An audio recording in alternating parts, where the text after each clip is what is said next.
Recorded Books presents an unabridged recording of Diary of a Wimpy Kid, The Last Straw, by Jeff Kinney, narrated by Ramon de Ocampo. January. Monday. For the past week or so, Manny has been getting out of bed every night and coming downstairs. Instead of putting him right back to bed, Mom lets Manny sit with us and watch TV. It's really not fair, because when Manny is with us, I'm not allowed to watch any of the shows I like. All I can say is, when I was a kid, there wasn't any of this getting out of bed stuff. I did it once or twice, but Dad put a stop to it real quick. There was this book Dad used to read to me every night called The Giving Tree. It was a really good book, but the back of it had a picture of the author, this guy named Shel Silverstein. But Shel Silverstein looks more like a burglar or a pirate than a guy who should be writing books for kids. I mean, the guy had evil black eyebrows and a big black beard, and he was bald. Dad must have known that picture kind of freaked me out, because one night after I got out of bed, Dad said, "If you get out of bed again tonight, you'll probably run into Shel Silverstein in the hallway." That really did the trick. Ever since then, I still don't get out of bed at night, even if I really need to use the bathroom. I don't think Mom and Dad read Manny any Shel Silverstein books, which probably explains why he keeps getting up after they put him to bed. I've heard some of the stories Mom and Dad read to Manny, and let me just say that the people who write these books really have a racket going. First of all, there are hardly any words in them, so I'm sure it only takes about 5 seconds to write one. They go something like this. Silly bear yawning. Silly bear sad. Silly bear sleeping. Silly bear glad. The end. I told Mom what I thought of Manny's books, and she said that if they were so easy to write, that I should try writing one myself. So that's exactly what I did. Trust me, it wasn't hard either. All you have to do is make up a character with a snappy name, and then make sure the character learns a lesson at the end of the book. Now all I need to do is mail this thing off to a publisher and wait for the money to start rolling in.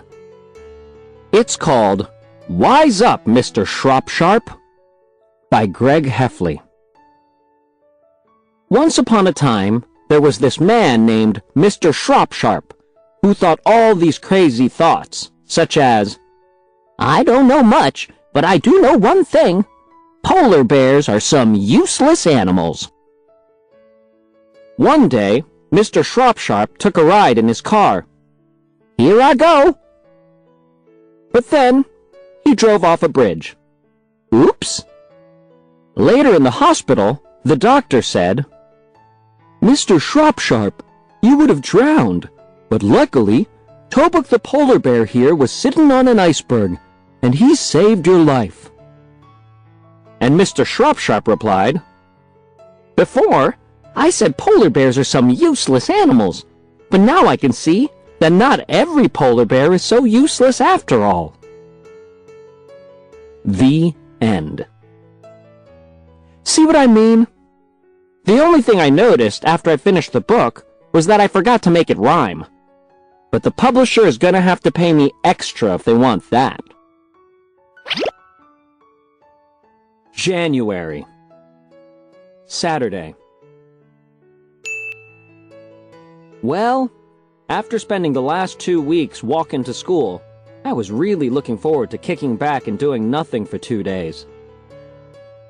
The problem with watching TV on a Saturday is that the only thing that's on is bowling or golf. Plus, the sun comes through our sliding glass window, and you can barely see the TV screen anyway. Today, I wanted to change the channel, but the remote was on top of the coffee table. I was all comfortable with my bowl of cereal in my lap, so I really didn't want to get up. I tried using the force to make the remote levitate to me, even though I've tried it a million times before and it's never worked once. Today, I tried for about 15 minutes and concentrated really hard. But no luck. I just wish I'd known that Dad was standing right behind me the whole time. Dad told me I was gonna have to go outside and get some exercise. I told Dad I exercise all the time, and just this morning I used the bench press he got me. But I should have come up with something more believable, because it was pretty obvious that wasn't true. See, the reason Dad is on my case about exercise and all that is because he's got this boss named Mr. Warren, and Mr. Warren has 3 boys who are these crazy sports fanatics.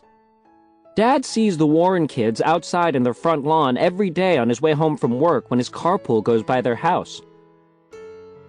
So I think Dad is pretty disappointed every time he gets home and sees what his sons are up to. Anyway, like I said, Dad kicked me out of the house today. I couldn't really think of anything I wanted to do, but then I had a good idea.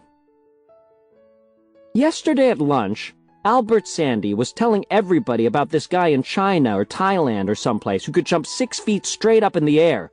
No joke. The way the guy did it was by digging a hole that was 3 inches deep and then jumping in and out of it 100 times. The next day, the guy doubled the size of the hole, and he jumped in and out of that.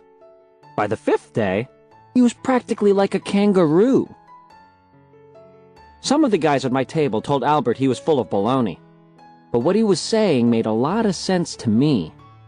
Plus, I figured if I did what Albert said, and then added a few days to the program, all my problems with bullies could be over.